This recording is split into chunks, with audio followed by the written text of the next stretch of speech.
Hello students, क्या हाल है? सही है? चल रहा है? मज़ा आ रहा है? सही, ठीक है। कुछ समझ में आ रहा है सॉलिड स्टेट में? ठीक है, थोड़ा मुश्किल हो रही होगी, समझ सकता हूँ मैं, लेकिन वो फर्स्ट टाइम होती है सबको, और उसके बाद धीरे धीरे पिक्चर क्लियर होने लग जाती है। एफर्ट लगाते रहो और जो बातें बताई जा रही हैं उनको समझना है, और उससे भी ज़्यादा इम्पोर्टेंट याद रखना है। तो याद रखने पर ज़्यादा फोकस करो, ठीक है?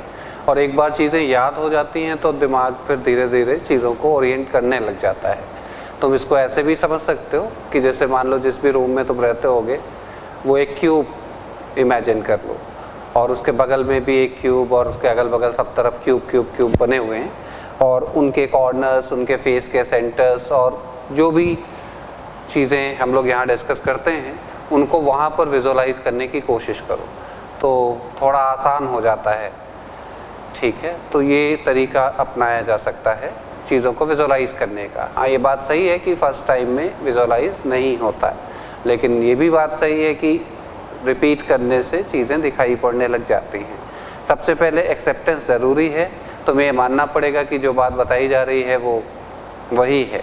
तुम्हें ये मानना पड़ेगा कि फेस के सेंटर वाला आइटम कॉर्नर वाले को टच करता है। जो भी कुछ मैं बोलता हूँ तो वो चीज़ें एक्सेप्ट कर लो, एंड देन फिर चीज़ें याद रखनी है। याद रहेगा तो हमारा काम बड़े आराम से हो जाएगा। अभी तक जो सॉलिड स्टेट में हम लोगों का डिस्कशन हुआ है, लास्ट टाइम पे मैंने वॉइड्स के बारे में बताया था। एक बार थोड़ा सा रिकॉल करते हैं, देन फिर आगे मूव करेंगे। मैंने कहा था वॉइड का मतलब बीच की स्पेस है जो खाली रह रही है, और वो छोटी स्पेस में किस साइज़ का एटम आएगा वो साइज़ हम लोग निकाल रहे थे।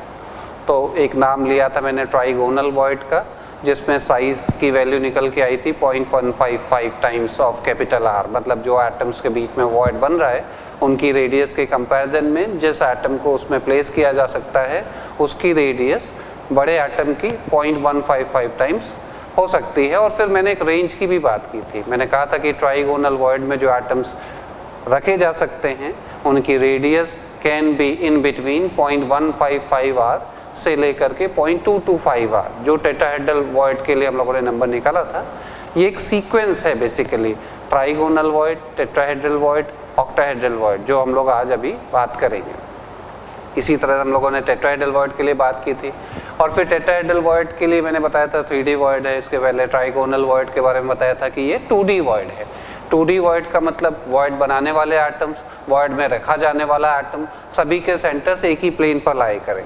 और 3D वॉइड का मतलब सभी के सेंटर्स एक प्लेन पर लाए नहीं कर रहे, तो उसको 3D वॉइड को बोला जाता है। कोऑर्डिनेशन नंबर ट्राइगोनल वॉइड में 3 था, टेट्राहेड्रल वॉइड में 4 आ रहा था। तो ये कैलकुलेशन हम लोगों ने देखी थी। टेट्राहेड्रल वॉइड के लिए तुम चाहो तो यूट्यूब में डालना, तो उसमें तुम्हें एनिमेशन दिख जाएगा टेट्राहेड्रल वॉइड। तो जो विजुअलाइजेशन अगर नहीं हो पाया है किसी का तो उसमें तुम्हें दिख जाएगा, तो वो तुम कर सकते हो। और इसके अलावा टेट्राहेड्रल वॉइड की लोकेशंस की बात की थी हम लोगों ने। तो tetrahedral void was present on the body diagonal, और कहाँ पर? तो at the mid point of half of body diagonal मैंने बताया था। ये याद रखना है हमें। अगर इसी को दूसरी लैंग्वेज में एक्सप्रेस करना हो तो मैंने कहा था कि अगर पूरे क्यूब को 8 छोटे क्यूब्स में बांट दें तो हर छोटे क्यूब का सेंटर टेट्राहेड्रल वॉइड का सेंटर है। या हम एक और लैंग्वेज यूज़ कर सकते हैं कि कॉर्नर से √3/4 डिस्टेंस पर टेट्राहेड्रल वॉइड की लोकेशन है अलोंग द बॉडी डायगोनल। तो इस तरह से अलग अलग लैंग्वेजेस को ध्यान में रखते हुए हम इनको याद रख सकते हैं। टेट्राहेड्रल वॉइड, एक यूनिट सेल में total number of tetrahedral void कितने हो सकते हैं? तो मैंने बताया था 8 अगर FCC है तो, और 12 अगर HCP है तो। टेट्राहेड्रल वॉइड का number effective number of atoms का डबल होता है। मैंने साथ में ये भी बताया था कि टेट्राहेड्रल वॉइड आइदर FCC में पाया जा सकता है या HCP में पाया जा सकता है, क्योंकि टेट्राहेड्रल वॉइड तभी फॉर्म होता है जब 2D layer hexagonal close pack layer हो, और ये hexagonal close pack layer FCC और HCP के बनने में इन्वॉल्व होती है। तो चीज़ें लिंक्ड हैं, हमें उसके साथ ध्यान में रखना है। मैंने इफेक्टिवनेस की भी बात की थी। इफेक्टिवनेस का भी ध्यान रखना, उससे रिलेटेड प्रॉब्लम्स आती हैं तो उसके पॉइंट ऑफ व्यू से। अब इसी के बाद अगले वॉइड पर आते हैं हम लोग, ऑक्टाहेड्रल वॉइड। ऑक्टाहेड्रल वॉइड की कहानी क्या है उसे भी देख लेते हैं। ऑक्टाहेड्रल वॉइड, शॉर्ट में इसको OV बोला जाता है, octahedral void, OV। Octahedral void का फॉर्मेशन कैसा है पहले उसको देखते हैं, एंड देन फिर ये देखेंगे कि वो कहाँ पाया जाता है, कोऑर्डिनेशन नंबर और बाकी सारी बातें। ऑक्टाहेड्रल वॉइड का फॉर्मेशन सबसे पहले बात करते हैं। तो बेसिकली मैं यहाँ पर एक 2D लेयर दिखा रहा हूँ, पहले थोड़ा और बड़ा कर रहा हूँ मैं जिससे पिक्चर हमारी ब्रॉड बने।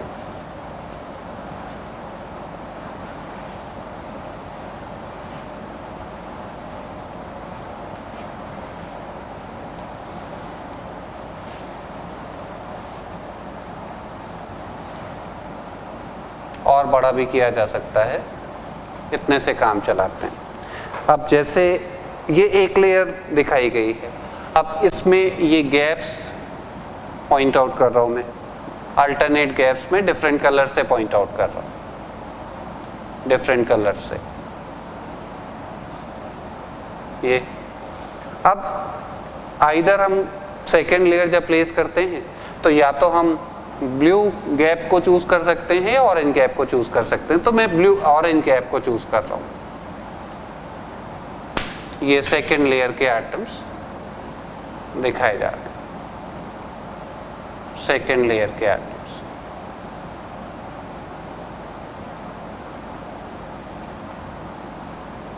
ये इसी को और भी बड़ा किया जा सकता है, ये सेकेंड लेयर और आगे भी बनाई जा सकती है। ये अब इन दो लेयर्स के बीच में गैप है। अगर हम बात करें इस गैप की, ये जो गैप दिख रहा है सेकेंड लेयर का गैप, अगर हम अंदर झांकें तो वहां पर एक एटम दिखाई पड़ेगा, फर्स्ट लेयर वाला। तो ये जो लोकेशन दिख रही है this is called tetrahedral void, मतलब फर्स्ट लेयर का एक एटम, सेकेंड लेयर के 3 एटम्स के बीच में जो गैप बना है वो टेट्राहेड्रल वॉइड, जो हम लोगों ने लास्ट टर्म पर पढ़ा है, ये हम पढ़ चुके हैं। अब इसी में अगर हम बात करें, यहां पर भी एक एटम में दिखा रहा हूं,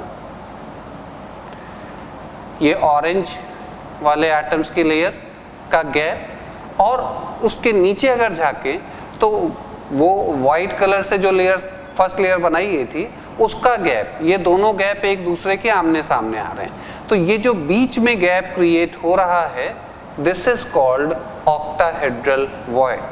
ये ऑक्टाहेड्रल वॉइड,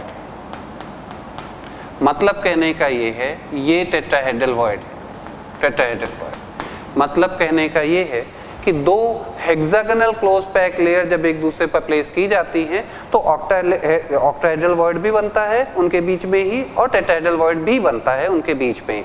और टेट्राहेड्रल वॉइड का फॉर्मेशन किस तरह का है वो यहाँ पर तुम्हें दिखाया जा रहा है। ठीक है, एक सेकेंड तुम इसको विजुअलाइज करो, एक सेकेंड कोशिश करो, बात करते हैं।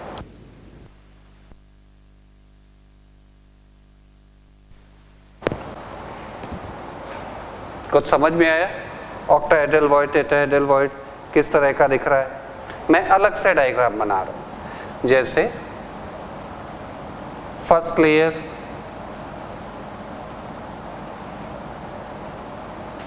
ये फर्स्ट लेयर के 3 एटम्स हैं, इनका ये गैप, और इसके अलावा एक सेकेंड रुकना पड़ेगा।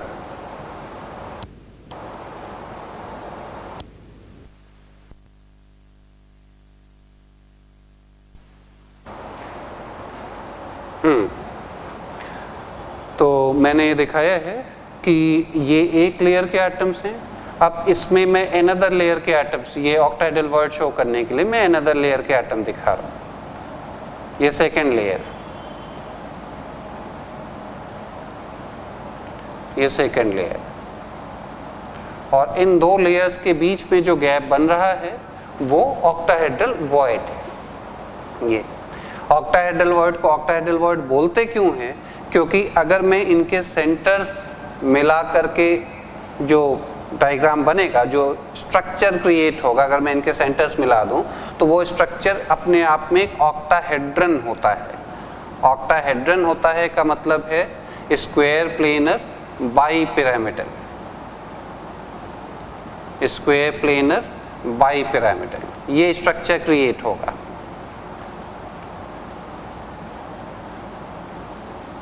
ये ऐसा कुछ स्क्वायर प्लेनर बाई पिरामिडल, ये स्क्वायर प्लेन पहले बना था और एक ऊपर और एक नीचे, इस टाइप का स्ट्रक्चर क्रिएट होता है। और ये इसमें 8 फेसेस हैं तो इसलिए इसको ऑक्टाहेड्रन बोलते हैं।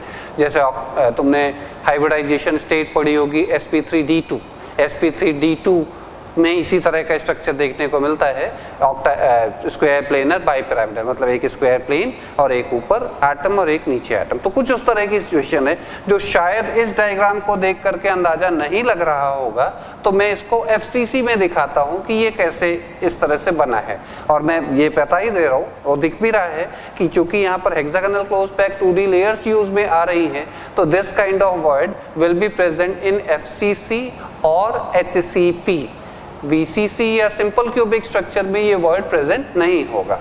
तो मैं ये बात ऊपर लिख दे रहा हूं, प्रेजेंट इन FCC और HCP, उसी में पाया जाएगा। अब FCC में कहाँ पाया जाएगा ये मैं शो करता हूं। मैंने फिर से मैं यहाँ पर बात कर लूँ, tetrahedral void, octahedral void. Tetrahedral void के बनने का डिस्कस हम लोगों ने लास्ट टाइम पर किया था, 3 एटम्स एक लेयर के और एक एटम दूसरी लेयर का, और वो जो दूसरी लेयर का एटम है वो पहली लेयर के गैप में है। और ऑक्टाहेड्रल वॉइड की सिचुएशन ये है कि 3 एटम्स एक लेयर के, अगेन 3 एटम्स एक लेयर के, ये दोनों एक दूसरे पर प्लेस्ड है और एक का गैप और दूसरे का गैप आमने सामने आ गया।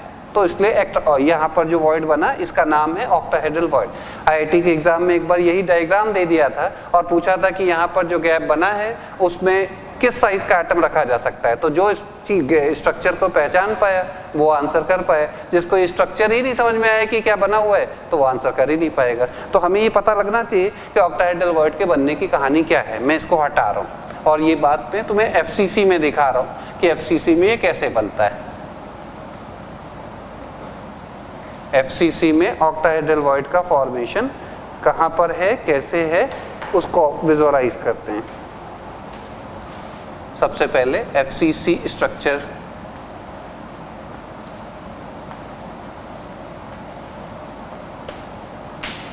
FCC स्ट्रक्चर कैसा है, ये क्यूब दिखाया है और मैं इसके फेस के सेंटर वाले एटम्स को मार्क कर रहा हूँ।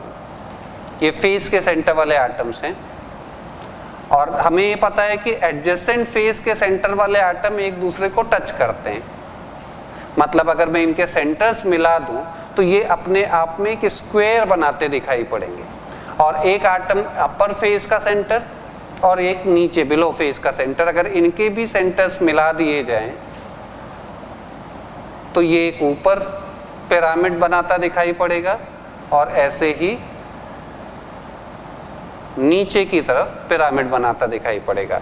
तो यहाँ जो स्ट्रक्चर मैंने दिखाया ये क्या बना, क्या ये ऑक्टाहेड्रल दिख रहा है या स्क्वायर प्लेनर बाई पिरामिडल दिख रहा है या नहीं दिख रहा है? देखो, और इसको बनने में जो एटम्स यूज में आए वो ये हैं। अब अगर मैं इसको लेयरिंग पैटर्न के पॉइंट ऑफ व्यू से शो करूं तो जैसे ये 3 एटम्स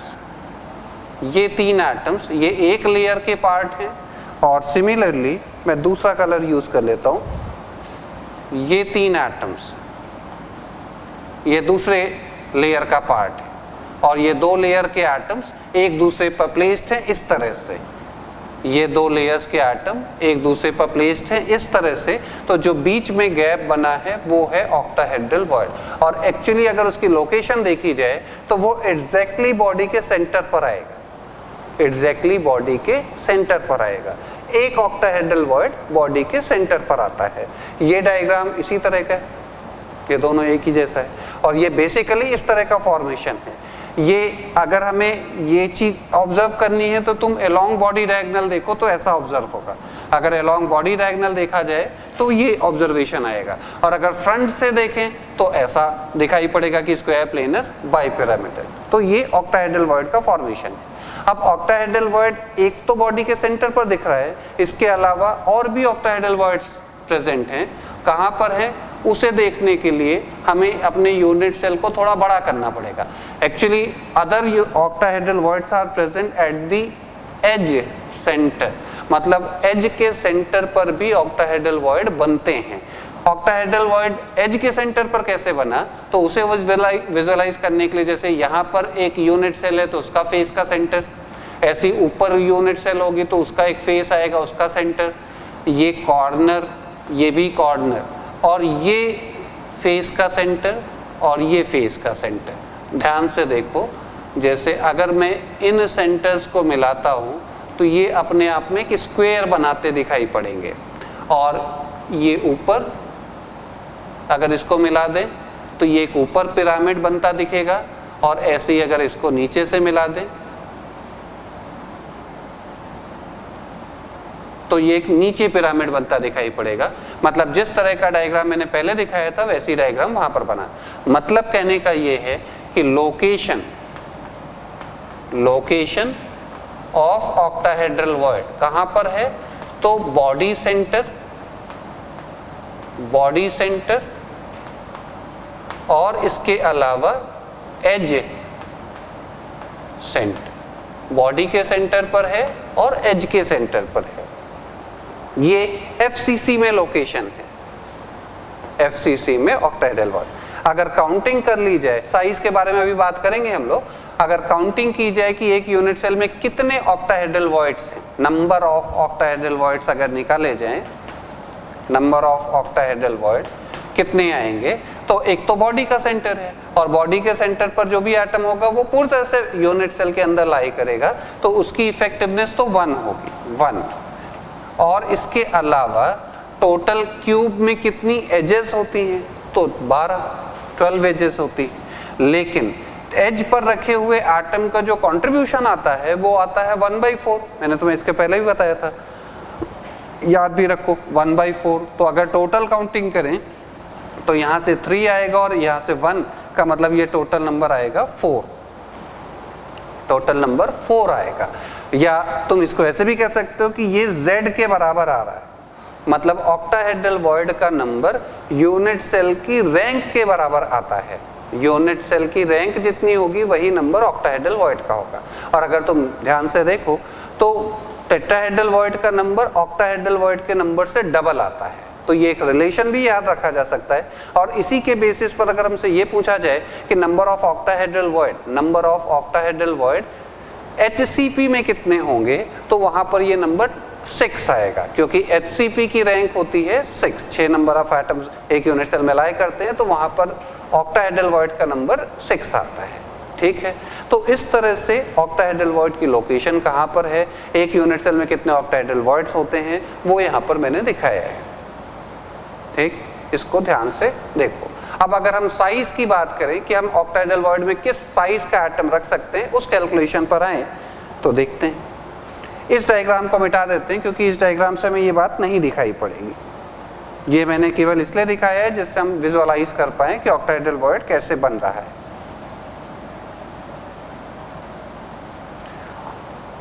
जैसे यहाँ पर ऑक्टाहेड्रल वॉइड में जो भी एटम रखा जाएगा वो सभी एटम्स को टच करेगा।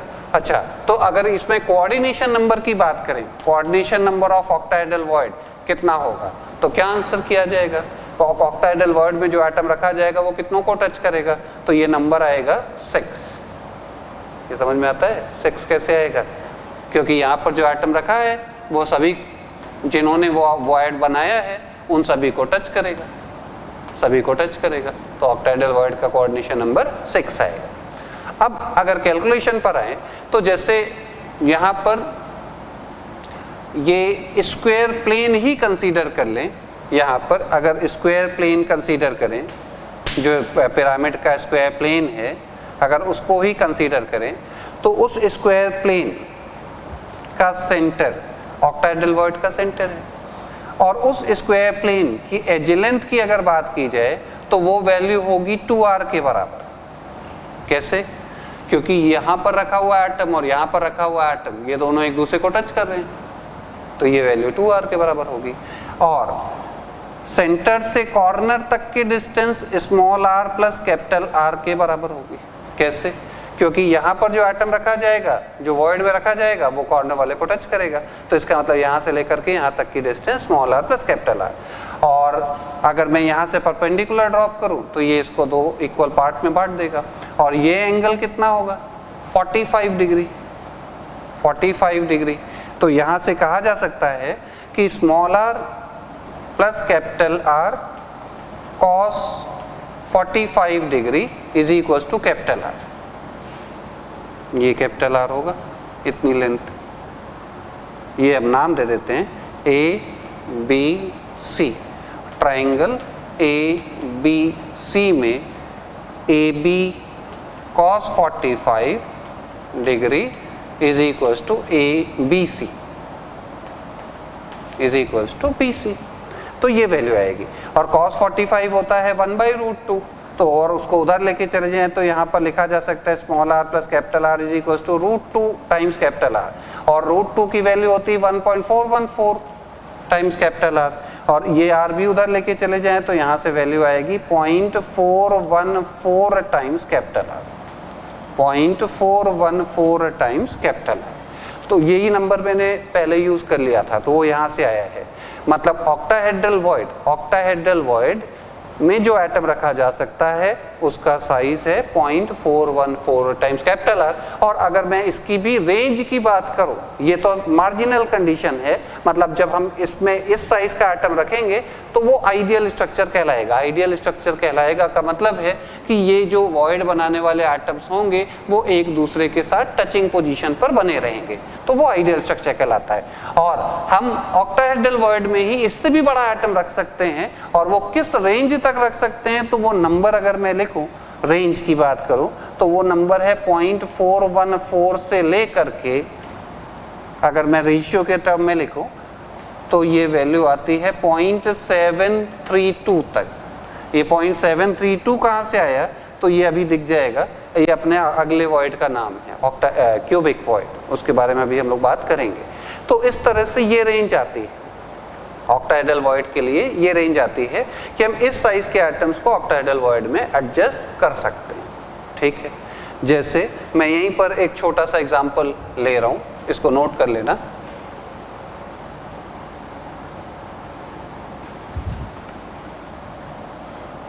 और लोकेशंस याद रखना है हमें, ये जो कुछ भी हम लोग यहाँ पर डिराइव करते हैं ये सब कुछ अपन को याद रखना है।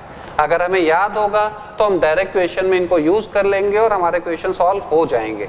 अगर हमने समझने की कोशिश की है लेकिन याद करने की कोशिश नहीं की तो हमारा पर्पस सॉल्व नहीं हो रहा है। ये बात ध्यान में रखना, याद करने पर खास फोकस होना चाहिए। हाँ, ये बात सही है कि याद हम तब रख पाएंगे जब हमने विजुअलाइज कर लिया।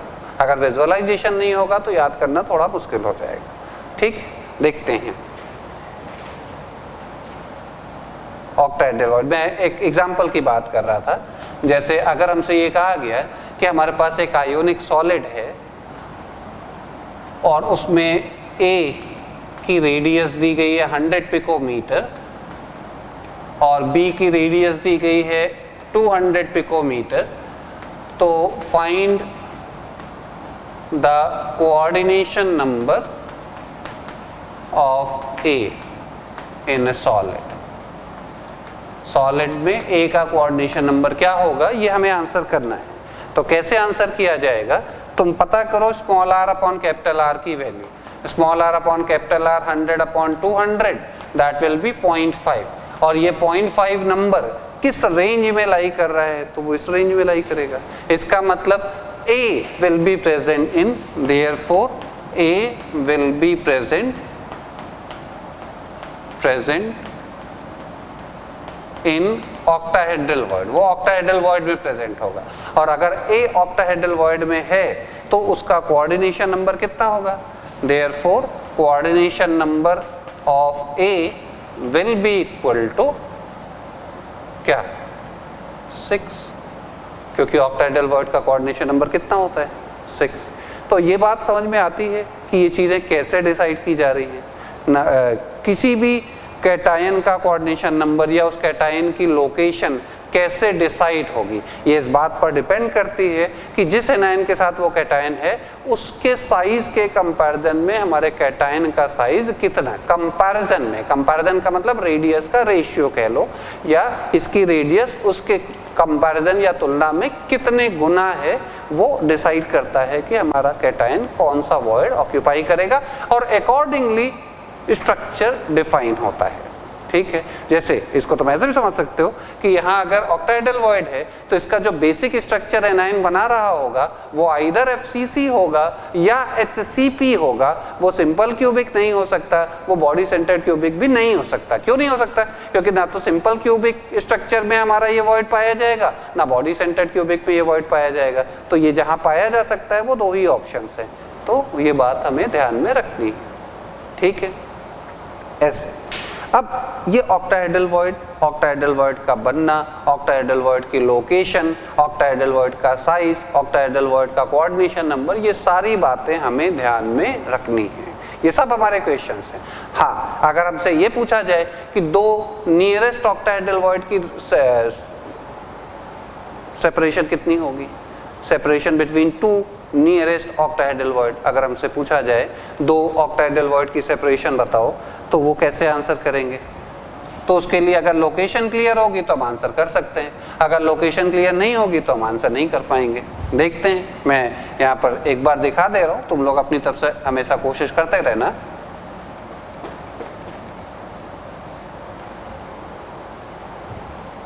Separation between two nearest octahedral void in FCC कितना आएगा? अगर हमें ये शो करना है तो मैं इसको हटा रहा हूँ।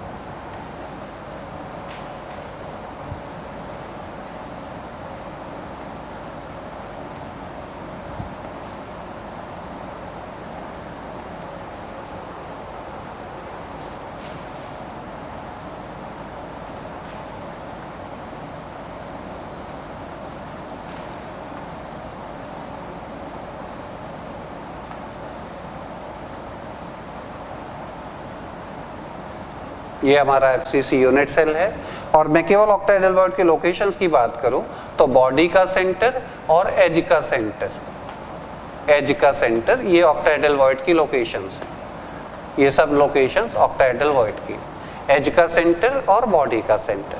ठीक बात है। अगर दो नियरेस्ट ऑक्टाहेड्रल वॉइड की सेपरेशन देखनी है तो तुम दो एडजेसेंट एज के सेंटर्स की डिस्टेंस देख लो, वो भी वही आएगा, या तुम बॉडी के सेंटर से एज का सेंटर, वो भी डिस्टेंस नाप सकते हो, बॉडी के सेंटर से एज का सेंटर, वो भी वही आएगा। अब जैसे अपन को ये पता है कि क्यूब की एज लेंथ अगर a है तो ये एज सेंटर आधी डिस्टेंस पर होगा, a/2। ऐसी यहाँ से डिस्टेंस होगी a/2, तो ये लेंथ कितनी आ जाएगी? ये लेंथ आएगी कितनी? √of a/2 square plus a/2 square, का मतलब ये वैल्यू आ जाएगी a/√2। समझ सकते हो? a/√2, दो नियरेस्ट ऑक्टाहेड्रल वॉइड के बीच की सेपरेशन। अगर तुमसे पूछा जाए नेक्स्ट नियरेस्ट ऑक्टाहेड्रल वॉइड, मतलब उससे भी ज्यादा दूरी पर जो ऑक्टाहेड्रल वॉइड है वो सेपरेशन, तो जैसे इसके रेस्पेक्ट में ये वाला नियरेस्ट है, या ये वाला नियरेस्ट है, या ये वाला नियरेस्ट है, या ये वाला नियरेस्ट है, या ये वाला नियरेस्ट, ये सब सेम डिस्टेंस पर है, और नेक्स्ट नियरेस्ट डिस्टेंस ये वाला, वो डिस्टेंस आएगी a आएगी, यहाँ से लेकर यहाँ तक की डिस्टेंस a आएगी। और भी ज्यादा दूरी वाला पूछा जाए तो वो यहाँ से यहाँ तक, ये उससे भी ज्यादा दूरी वाला पूछा जाए तो यहाँ से यहाँ तक। तो ये सब सोचना पड़ता है, या क्वेश्चंस पूछे जा सकते हैं तो वो तुम तभी आंसर करोगे जब तुमने विजुअलाइज किया होगा। अगर विजुअलाइज नहीं हुआ है तो फिर ये सब चीज़ें आंसर करना वाले मुश्किल थे। हालांकि इतनी दूर तक पूछते नहीं है, लेकिन हमें प्रिपेयर्ड रहना होता है कि हम ये आंसर कर सकें। ठीक है, तो ये ऑक्टाहेड्रल वॉइड, उनकी लोकेशन, सेपरेशन, क्वेश्चंस का पैटर्न किस तरह का हो सकता है, वो बातें। अब इसी तरह से मैं अगले वॉइड पर आ रहा हूँ।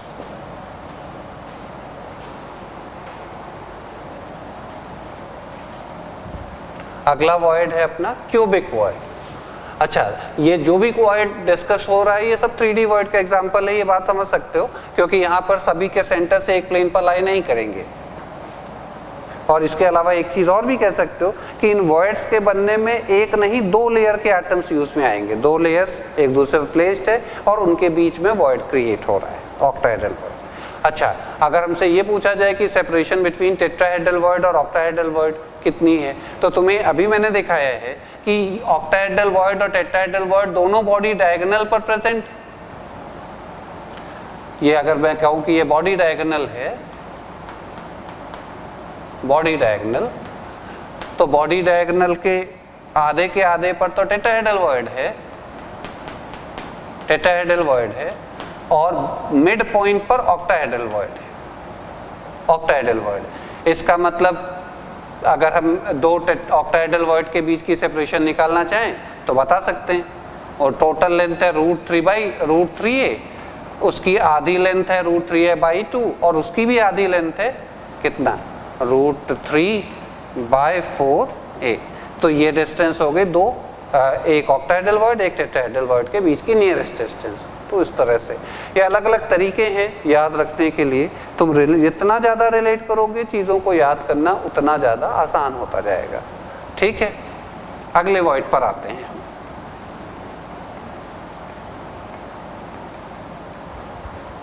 अगला नाम है हमारा क्यूबिक वॉइड। क्यूबिक वॉइड, या इसी को बोला जाता है body centred void, body centred void. और जैसा कि नाम सजेस्ट कर रहा है कि ये वॉइड हमारा प्रेजेंट है बॉडी के सेंटर पे, बॉडी के सेंटर पर ये वॉइड प्रेजेंट है। हालांकि अभी हम लोगों ने देखा था कि ऑक्टाहेड्रल वॉइड भी एक बॉडी के सेंटर पर प्रेजेंट था, लेकिन उसको ऑक्टाहेड्रल वॉइड बोल रहे थे। ये बॉडी सेंटर्ड वॉइड कहाँ प्रेजेंट है और कैसे बन रहा है उस पर हम ध्यान दें, तो ये एक्चुअली सिंपल क्यूब के बॉडी के सेंटर पर बनता है। मतलब कहने का ये है, ये सिंपल क्यूबिक स्ट्रक्चर जिसमें कॉन्स्टिट्यूएंट पार्टिकल्स कॉर्नर पर प्रेजेंट हैं, constituent particles are present at the corner, और इनके बीच में जो बॉडी के सेंटर पर खाली जगह रह जा रही है, सिंपल क्यूबिक स्ट्रक्चर में जो खाली जगह रह जा रही है, जो खाली जगह है, that is called cubic void, वो है क्यूबिक वॉइड। ठीक है, और अगर इसमें पूछा जाए कि कोऑर्डिनेशन नंबर क्या होगा क्यूबिक वॉइड का, तो coordination number of cubic void will be 8। मतलब यहाँ पर जो एटम रखा जाएगा वो इन सब के साथ में टचिंग पोजीशन पर होगा, सबके साथ में टचिंग पोजीशन पर है। ठीक है, मतलब क्यूब के बॉडी के सेंटर पर जो वॉइड क्रिएट हो रहा है that is called cubic void. ये FCC या HCP में नहीं है, ये सिंपल क्यूबिक में है। बॉडी सेंटर्ड क्यूबिक स्ट्रक्चर एक ऐसा स्ट्रक्चर है जिसमें कोई वॉइड नहीं पाया जाता है। मतलब कोई भी आयनिक कंपाउंड ऐसा नहीं दिखाई पड़ेगा तुम्हें जिसमें बेसिक स्ट्रक्चर BCC हो, यूनिट सेल BCC हो, ऐसा होगा ही नहीं। Either basic structure simple cubic हो सकता है और वॉइड क्यूबिक वॉइड यूज में आ सकता है, या फिर बेसिक स्ट्रक्चर FCC हो सकता है और void may be tetrahedral void, may be octahedral void. Trigonal void तो वहां पर भी नहीं आएगा क्योंकि वो 2D वॉइड का एग्जांपल है। 2D वॉइड कभी भी यूज में नहीं आता क्योंकि वो एक प्लेन में तो एटम फिट हो गया, लेकिन ऊपर और नीचे कोई है ही नहीं, तो वो एटम ड्रॉप हो सकता है। तो इसलिए वही स्ट्रक्चर स्टेबल माना जाता है जो 3 डायमेंशनली सिमेट्रिकल हो। 3 डायमेंशनली अगर वो एक प्लेन पर तो सिमेट्री है लेकिन ऊपर और नीचे नहीं है, तो फिर वो स्ट्रक्चर स्टेबल नहीं होगा। ठीक है, तो इस तरह से ये क्यूबिक वॉइड मैंने दिखाया। इसे तुम ऑक्टाहेड्रल वॉइड से कंफ्यूज मत करना। ऑक्टाहेड्रल वॉइड FCC में प्रेजेंट था, cubic void simple cubic structure में प्रेजेंट है। क्यूब सिंपल क्यूबिक स्ट्रक्चर जो पढ़ा गया था उसमें प्रेजेंट है, उसके बॉडी के सेंटर पर। मतलब इसको तुम रिलेट कर सकते हो BCC से। BCC में जो स्ट्रक्चर पढ़ा गया था उसमें बॉडी के सेंटर पर भी एटम था, लेकिन उसके बनने में जो कॉर्नर वाले एटम्स थे वो टचिंग पोजीशन पर नहीं थे, लेकिन इस केस में ऐसा नहीं है। इस केस में ये सिंपल क्यूबिक स्ट्रक्चर है। सिंपल क्यूबिक स्ट्रक्चर है का मतलब कॉर्नर वाले आटम एक दूसरे के साथ टचिंग पोजीशन पर है और उसके बाद भी जो जगह खाली रह गई है दैट इज क्यूबिक वॉइड। और यहाँ पर जो आटम रखा जा रहा है वो सबको, 4 ऊपर आटम 4 नीचे आटम, इन सबको टच करेगा। ठीक बात है। अब अगर मैं इसके साइज की कैलकुलेशन की बात करूं तो जैसे यहाँ पर जो भी आटम रखा गया है ये सभी एटम्स को टच करेगा। मतलब अगर मैं बात करूं अलोंग बॉडी डायगोनल की, अलोंग बॉडी डायगोनल ये क्यूबिक वॉइड हो गया हमारा।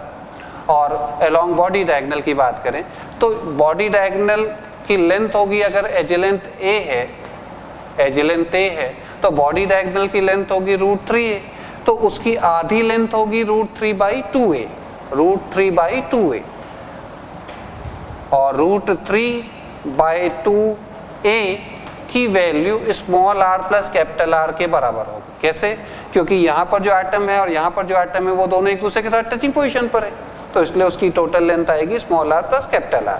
और सिंस सिंपल क्यूबिक स्ट्रक्चर में a की वैल्यू 2r के बराबर होती है, और अगर ये डेटा यहाँ पर पुट करें तो ये आएगा √3/2 into 2r is equal to small r plus capital R, और ये 2 कट जाएगा और √3r में √3 की वैल्यू होती है 1.732, तो हम इसको लिख सकते हैं 1.732r is equal to small r plus capital R।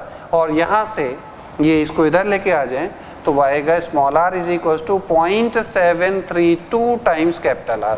ये नंबर मैंने पहले भी यूज़ कर लिया था अभी ऑक्टाहेड्रल वॉइड के केस में, और वो नंबर यहाँ से आता है।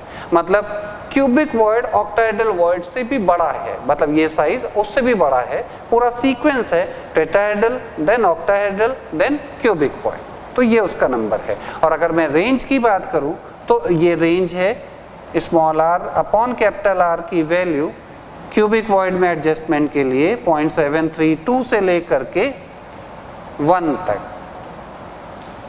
तक, मतलब इसके बाद कोई नया वॉइड नहीं आएगा, यही लास्ट वॉइड है। तो इसका मतलब कि यहाँ पर 1 तक। अब तुम्हारे दिमाग में ये आ रहा होगा कि अगर रेडियस रेशियो 1 से भी बड़ा हो गया तो क्या होगा? तो एक्चुअली अगर रेडियस रेशियो 1 से भी बड़ा हो गया तो वो एरर है। एरर क्या है कि जिसको अपन हम छोटा समझ रहे हैं वो एक्चुअली बड़ा है, और जो उसको बड़ा समझा जा रहा है वो छोटा है, तो फिर उस एरर को चेंज करो। तुम जो रेडियस रेशियो 1 से बड़ा आ रहा है उसको 1 अपॉन कर दो तो वो 1 से छोटा आ जाएगा, और फिर से वही डिसाइड करो। मतलब हमेशा रेडियस रेशियो लेते समय ऊपर रेडियस होनी चाहिए छोटे एटम की, नीचे रेडियस होनी चाहिए बड़े एटम की। एक्सेप्शनली हो सकता है कि एनायन का साइज बड़ा हो, नहीं एनायन का साइज छोटा हो और कैटायन का साइज बड़ा हो, तो उस केस में कैटायन की रेडियस अपॉन एनायन की रेडियस रेशियो लिया जाएगा तो वो 1 से बड़ा आ जाएगा। तो तुम उल्टा काम कर लो। उल्टा काम कर लो का मतलब ऊपर एनायन की रेडियस और नीचे कैटायन की। तो इस तरह से ये डिस्कशन अभी जो सामने आया है ये अलग अलग तरह के वॉइड्स का डिस्कशन है कि कौन कौन से वॉइड्स हैं, और जो हमारे यूज़ में आने वाले वॉइड्स हैं वो 3D वॉइड्स ही हैं। ये भी 3D वॉइड है क्योंकि यहाँ पर भी जितने आइटम्स दिखाए जा रहे हैं इन सभी के सेंटर से एक प्लेन पर लाए नहीं करेंगे, इसको भी 3D वॉइड ही बोला जाएगा। टेट्राहेड्रल वॉइड भी 3D वॉइड था, ऑक्टाहेड्रल वॉइड भी 3D वॉइड था, और क्यूबिक वॉइड भी 3D वॉइड ही है। और लोकेशन की बात करें तो एक ही है, सबसे सिंपल है, ये बॉडी के सेंटर पर ही है और यूनिट सेल में कहीं पर भी नहीं होगा। मतलब सिंपल क्यूब के बॉडी के सेंटर पर क्यूबिक वॉइड पाया जाएगा। ठीक है, तो ये इसकी कहानी है। अब इनको ध्यान में रखते हुए हमें आयनिक स्ट्रक्चर के बारे में बात करनी है, तो अब उस पर आते हैं। ठीक है, इसको नोट कर लो, हटा रहा हूं।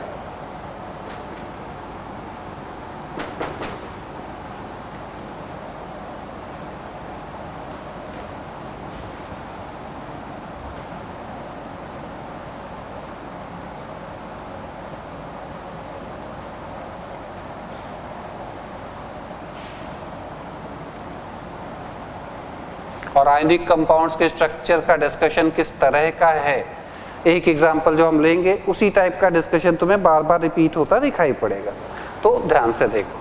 सबसे पहला नाम है NaCl स्ट्रक्चर या NaCl type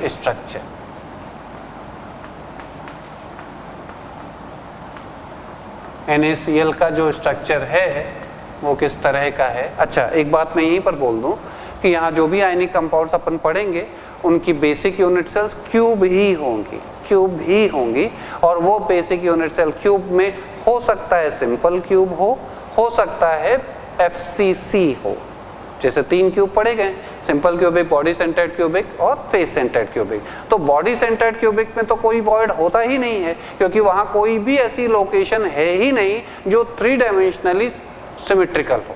3 dimensional symmetrical position BCC में नहीं होती। वो तुम खुद चेक कर सकते हो, अगर तुमको कहीं लगता है तो तुम चेक करके देख लो। 3 डायमेंशनली वो सिमेट्री नहीं देखने को मिलेगी। ठीक है, तो आइदर सिंपल क्यूबिक होगा या FCC होगा। तो इसको ध्यान में रखते हुए हम लोग स्ट्रक्चर की बात कर रहे हैं। इसी को रॉक सॉल्ट स्ट्रक्चर भी बोला जाता है। NaCl को रॉक सॉल्ट बोलते हैं, rock salt structure, rock salt structure. Rock salt structure में यहाँ जो रेडियस रेशियो है सोडियम और क्लोराइड की, अगर मैं उसकी बात करूँ तो ये radius ratio lie in between 0.414 to 0.732। मतलब इस NaCl टाइप स्ट्रक्चर उन आयनिक कंपाउंड्स का होगा जिसमें कैटायन की रेडियस और एनायन की रेडियस का रेशियो इस रेंज में लाई करता है। NaCl के केस में ये एग्जैक्ट वैल्यू 0.5 के आसपास आती है। Radius of cation Na positive upon radius of Cl negative की एग्जैक्ट वैल्यू 0.48 या 0.5 के आसपास आती है, तो वो इसी रेंज में लाई कर रही है। जिस भी आयनिक कंपाउंड में कैटायन एनायन के रेडियस का रेशियो इस रेंज में लाई करेगा, उन सबका स्ट्रक्चर यही होगा, सबका स्ट्रक्चर यही होगा अगर वो क्यूब है तो। अब वो होगा क्या, तो अगर क्यूबिक बोला मैंने तो तुम इस रेडियस रेशियो को देख करके अंदाजा लगा सकते हो कि यहाँ पर जो कैटायन की पोजीशन होगी वो प्रेजेंट होगा ऑक्टाहेड्रल वॉइड में, क्योंकि ये रेंज ऑक्टाहेड्रल वॉइड की है। और अगर Na पॉजिटिव ऑक्टाहेड्रल वॉइड में प्रेजेंट हुआ तो इसका मतलब बेसिक यूनिट सेल होगा FCC, जो कि एनायन बना रहा होगा। बेसिक यूनिट सेल FCC होगा, तो Cl नेगेटिव FCC बनाएगा और Na पॉजिटिव ऑक्टाहेड्रल वॉइड में जाएगा। ये कैसे डिसाइड हुआ, समझ में आया? क्योंकि वॉइड ऑक्टाहेड्रल वॉइड है, इसका मतलब वो FCC में ही प्रेजेंट होगा, तो बेसिक स्ट्रक्चर FCC हो गया और ये ऑक्टाहेड्रल वॉइड में प्रेजेंट हुआ। ठीक है, अब अगर मैं डायग्राम इसका दिखाऊं, हालांकि डायग्राम में कुछ दिखाई पड़ता नहीं है, लेकिन फिर भी कोशिश कर लेते हैं।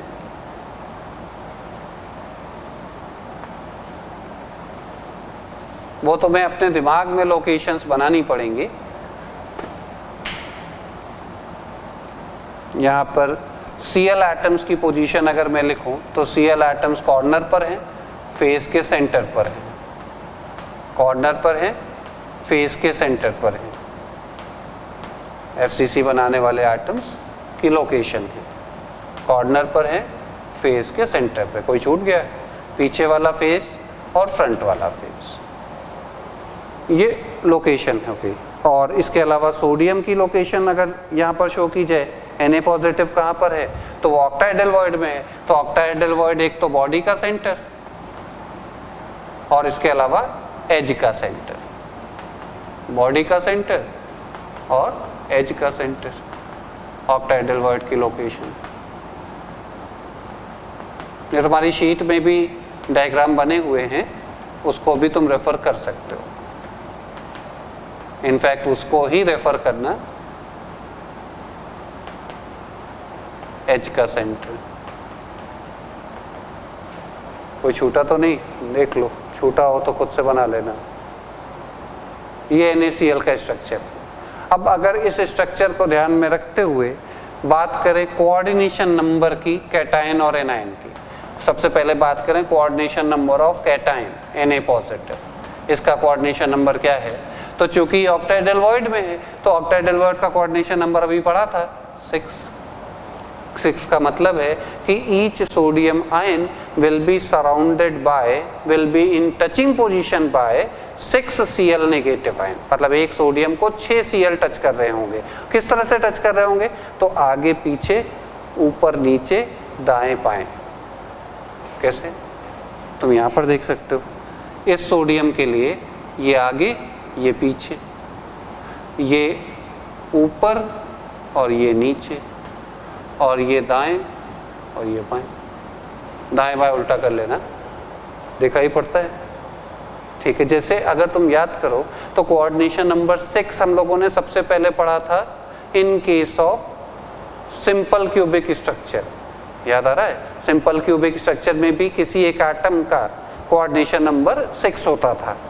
क्यों, कैसे होता था? तो किसी भी एक एटम को उसके दाएं बाएं, ऊपर नीचे, आगे पीछे एटम टच करते थे। मतलब अगर कोऑर्डिनेशन नंबर 6 है तो जो सराउंडिंग 6 की होगी, 6 के कॉरस्पॉन्डिंग देखने को मिलेगी वो फिक्स्ड ही होगी। फिक्स्ड ही होगी का मतलब उसको एक्सप्लेन करने के लिए, उसको एक्सप्रेस करने के लिए जो लैंग्वेज यूज करेंगे, जो थॉट यूज में आएगा वो एग्जैक्टली सेम ही देखने को मिलेगा। एक इधर, एक इधर, एक ऊपर, एक नीचे, एक आगे, एक पीछे, इसी तरह की लैंग्वेज, इसी तरह का सीन क्रिएट होता दिखाई पड़ेगा। अब इसी तरह से बात करें कोऑर्डिनेशन नंबर ऑफ एनायन की, Cl नेगेटिव का कोऑर्डिनेशन नंबर क्या होगा? Cl नेगेटिव का कोऑर्डिनेशन नंबर, तो Cl नेगेटिव का कोऑर्डिनेशन नंबर भी 6 ही है। कैसे? ये बात सोचने वाली है। एक्चुअली तुम्हारे दिमाग में शायद 12 आ रहा होगा, क्योंकि तुम्हें ये पता है कि Cl नेगेटिव FCC बना रहा है और FCC में किसी एक एटम का कोऑर्डिनेशन नंबर 12 होता है। लेकिन एक बात मैं फिर से रिपीट कर दूं कि in case of ionic compound ये बात फिक्स्ड है कि कैटायन एनायन को टच करेगा, एनायन कैटायन को टच करेगा, और साथ में ये भी बात फिक्स्ड है कि एनायन एनायन एक दूसरे को टच नहीं करेगा। आइडियल कंडीशन मानते हुए हम लोग कैलकुलेशन करते हैं और उसमें हम लोग नंबर निकालते हैं, आइडियल कंडीशन मानते हुए, लेकिन एक्चुअली कोई भी आयनिक कंपाउंड का स्ट्रक्चर एग्जैक्टली आइडियल नहीं होता। आइडियल का मतलब ये है कि जो एटम्स वॉइड बनाने में इन्वॉल्व हैं, जो एटम्स वॉइड बनाने में इन्वॉल्व हैं वो एक दूसरे के साथ टचिंग पोजीशन पर है, ये आइडियल कंडीशन है। लेकिन एक्चुअली ऐसा नहीं होता, क्योंकि हमारा कैटायन जो उस वॉइड में रखा जाएगा उसका साइज एग्जैक्टली उतना ही नहीं होता जितना उस वॉइड का साइज है, उससे थोड़ा बड़ा होता है। तो इसलिए वॉइड बनाने वाले एटम्स को अपने बीच में गैप क्रिएट करना पड़ेगा, और इसीलिए एनायन एनायन टचिंग पोजीशन पर नहीं आते, तो वो नहीं आएंगे। तो फिर अब हमें ये देखना पड़ेगा कि Cl नेगेटिव को, Cl नेगेटिव तो नहीं टच करेगा, Na पॉजिटिव टच करेगा, तो कितने Na पॉजिटिव टच करेंगे? तो मैंने यहाँ पर लिख दिया 6 का मतलब एक Cl नेगेटिव 6 Na पॉजिटिव के साथ टचिंग पोजीशन पर होगा। तो कैसे? अगर इस बात को विजुअलाइज करना है तो तुम यहाँ पर देख सकते हो। अगर मैं बात कर लूँ इस फेस के सेंटर वाले एटम की Cl नेगेटिव, तो तुम देख सकते हो कि ये पीछे, ये आगे, ये दाएं बाएं, और ये नीचे, और जैसे नीचे है वैसे ही ऊपर यूनिट सेल होगा, उसका बॉडी का सेंटर पर Na पॉजिटिव होगा जो उसको टच कर रहा होगा। इसके ऊपर यूनिट सेल में Na पॉजिटिव होगा जो Cl नेगेटिव को टच करेगा, और इस तरह से कोऑर्डिनेशन नंबर 6 आएगा। इसको तुम और ऐसे समझ सकते हो, जैसे आयनिक कंपाउंड है NaCl, तो यहाँ पर इन एटम्स का रेशियो क्या है? 1:1 रेशियो ऑफ एटम या रेशियो ऑफ आयंस। अगर रेशियो ऑफ आयंस 1:1 है तो कोऑर्डिनेशन नंबर का रेशियो भी 1:1 ही होगा। ये ट्रिक है बेसिकली जो तुम यूज कर सकते हो। ट्रिक ये है, मैं इसको जनरलाइज कर देता हूँ, मैं ट्रिक अलग से पहले बता दे रहा हूँ। ट्रिक ये है कि सपोज कि कोई एक आयनिक कंपाउंड है जिसमें A और B दो कैटायन और एनायन है, और उनका रेशियो X:Y है, ratio of atom, ratio of atom या रेशियो ऑफ आयन X:Y है। तो इसका मतलब उसका फॉर्मूला रहा होगा AXBY टाइप का, ऐसा कोई फॉर्मूला रहा होगा उसका। तो अगर ये कहानी है then Y:X will be ratio of coordination number. Coordination number का रेशियो Y:X देखने को मिलेगा, ये हमेशा तुम्हें ये बात देखने को मिलेगी, और इसके सहारे तुम आंसर बता सकते हो। अगर तुम्हें एक आयन का कोऑर्डिनेशन नंबर पता है और रेशियो पता है तो उसकी हेल्प से तुम दूसरे का कोऑर्डिनेशन नंबर आसानी से निकाल सकते हो। अगर विजुअलाइज नहीं भी हो रहा है तो भी निकल आएगा। ये कंडीशन, ये ट्रिक है बेसिकली, ये तुम्हें समझनी है और यूज में लानी है, इसको याद रखना। अगर एटम का रेशियो X:Y है तो उनका कोऑर्डिनेशन नंबर का रेशियो Y:X होगा। मैं एक एग्जांपल भी यहाँ पर तुम्हें दे देता हूँ। जैसे एक नाम है CaF2, CaF2, तो एटम का रेशियो हुआ 1:2, रेशियो ऑफ एटम्स या ratio of ion, ratio of ion 1:2, तो कोऑर्डिनेशन नंबर का रेशियो होगा 2:1, 2:1, रेशियो ऑफ कोऑर्डिनेशन नंबर 2:1। और अगर मैं बता दूं कि यहाँ पर F का कोऑर्डिनेशन नंबर 4 है, तो कैल्शियम का कोऑर्डिनेशन नंबर क्या होगा? ये रेशियो लिखा है, एग्जैक्ट नंबर नहीं है, रेशियो लिखा है। और अगर मैंने बताया कि इसका कोऑर्डिनेशन नंबर 4 है, तो इसका कोऑर्डिनेशन नंबर फिर 8 हो जाएगा, उसका डबल, क्योंकि रेशियो 2:1 है। तो इसके सहारे हम लोग आंसर कर सकते हैं। इस स्ट्रक्चर पाएंगे, उसके बारे में बात दोबारा करेंगे, लेकिन अभी यहाँ पर coordination number of Na ion और Cl आयन कैसे निकाला गया वो मैंने यहाँ पर दिखाया है। ठीक है, समझा जा सकता है कोऑर्डिनेशन नंबर का रेशियो कैसे निकालना है। और 6 देख रहे हो, और 6 देख रहे हो का मतलब यहाँ पर भी वैसा ही कहानी बनेगी कि each Cl negative will be surrounded by 6 Na positive, एक दाएं बाएं, ऊपर नीचे, आगे पीछे। तुम देख लो यहाँ पे Cl नेगेटिव आगे पीछे, दाएं बाएं, नीचे ऊपर, तो वो उसी तरह का सीन क्रिएट होता है। इसके अलावा ये तो कोऑर्डिनेशन नंबर के लिए मैंने बातें बताई। अगर हम बात करें Z की, इफेक्टिवली एक यूनिट सेल में कितना कैटायन और कितना एनायन आएगा, अगर हमें ये पूछा जाए, और इसके अलावा हमें ये पूछा जाए कि इफेक्टिवली एक यूनिट सेल में कितनी NaCl फार्मूला यूनिट्स आएंगी, NaCl कितनी फार्मूला यूनिट्स आएंगी, अगर ये बताना है तो उससे पहले Z ऑफ Na पॉजिटिव अगर बात करें तो ये नंबर आएगा 4। कैसे?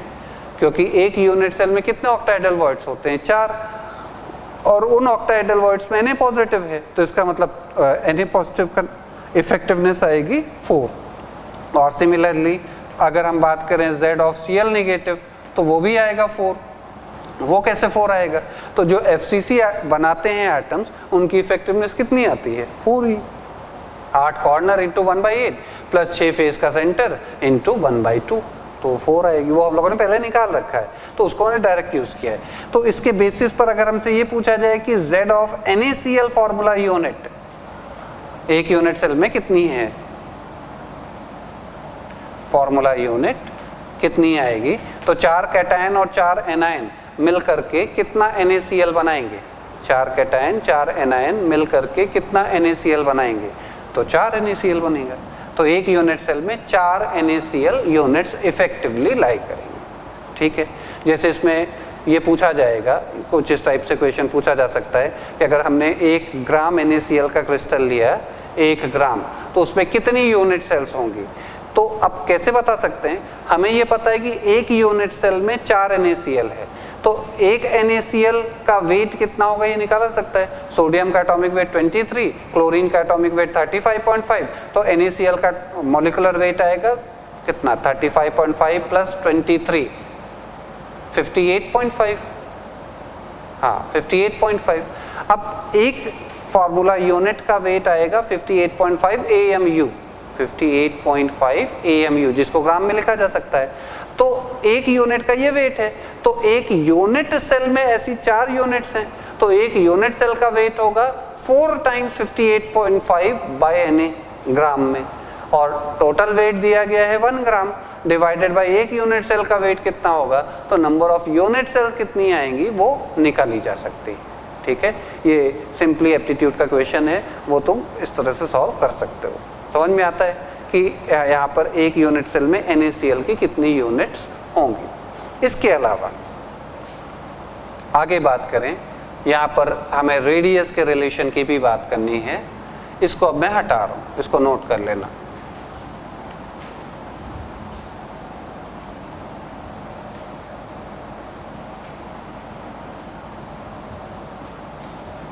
रेडियस के रिलेशन की बात करें, ये बात मैं फिर से रिपीट कर रहा हूँ कि आयनिक कंपाउंड में जब कोऑर्डिनेशन नंबर की बात की जाएगी तो ये बात ध्यान में रखना कि एनायन एनायन टच नहीं करेंगे, कैटायन कैटायन भी टच करते हुए नहीं दिखाई पड़ेंगे, और एनायन एनायन भी टच नहीं करेंगे। ठीक है, इसके अलावा आगे मैं बात करूँ रेडियस के रिलेशन की, तो जैसे मैंने तुम्हें शुरू में बताया था कि रेडियस का रिलेशन पाने के लिए हमेशा वो डायरेक्शन देखनी होती है जिसमें हम ये इंश्योर हों कि एटम्स टचिंग पोजीशन पर होंगे। तो अगर तुम कोई भी अलोंग एज के बारे में बात करो तो यहाँ पर तुम्हें दिखाई पड़ेगा कि ये लोग एक दूसरे के साथ टचिंग पोजीशन पर हैं। अगर मैं एक एज को अलग से शो करूँ तो एज का सेंटर पर एन ए पॉजिटिव, कॉर्नर पर सी एल नेगेटिव होंगे। और एज लेंथ अगर ए है और रेडियस इसकी कैपिटल आर इसकी स्मॉल आर हम मान लें, तो यहाँ से जो एज लेंथ और रेडियस का रिलेशन मिलेगा वो आएगा ए की value 2 times small are plus capital R. इधर से कैपिटल आर इधर से कैपिटल आर, तो 2 टाइम्स कैपिटल आर और बीच में 2 टाइम्स स्मॉल आर, तो ये रिलेशन आएगा।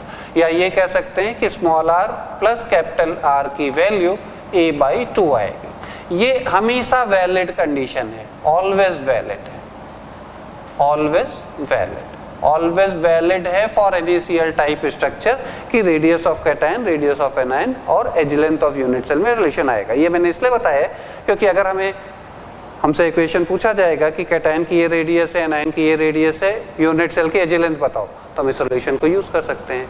और इसके अलावा एक और रिलेशन आएगा, अगर स्ट्रक्चर आइडियल हुआ, फॉर आइडियल स्ट्रक्चर बोलने का मतलब ये है कि जो एनायंस एफसीसी यूनिट सेल बना रहे हैं, वो आपस में टचिंग पोजीशन पर हैं, तो हम उसको आइडियल कंडीशन बोलते हैं। उस केस में अगर एनायन टचिंग पोजीशन पर हुई, उस केस में एक रिलेशन वैलिड होगा, A = 2√2r। एफसीसी की कंडीशन अगर याद आ रहा हो, एफसीसी में हम लोगों ने पढ़ा था कि A की वैल्यू 2√2r के बराबर होगी। और इसके अलावा एक और रिलेशन वैलिड होगा, small r = 0.414 times capital R।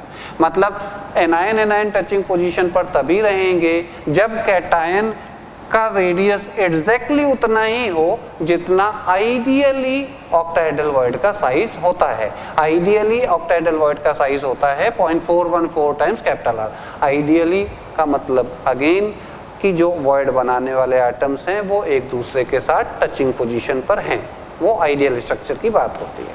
ठीक है, तो ये अब तुम इसको और इसको एक साथ देखो तो यहाँ जो इक्वेशन आ रही हैं इसमें बेसिकली 3 वेरिएबल्स हैं, स्मॉल r, कैपिटल R और a, 3 वेरिएबल्स हैं। ये रिलेशंस एक साथ 2 वेरिएबल्स को रिलेट कर रहा है। मतलब एडवांटेज ये है कि अगर हमें एक की वैल्यू पता है तो हम बाकी सबकी वैल्यू निकाल सकते हैं।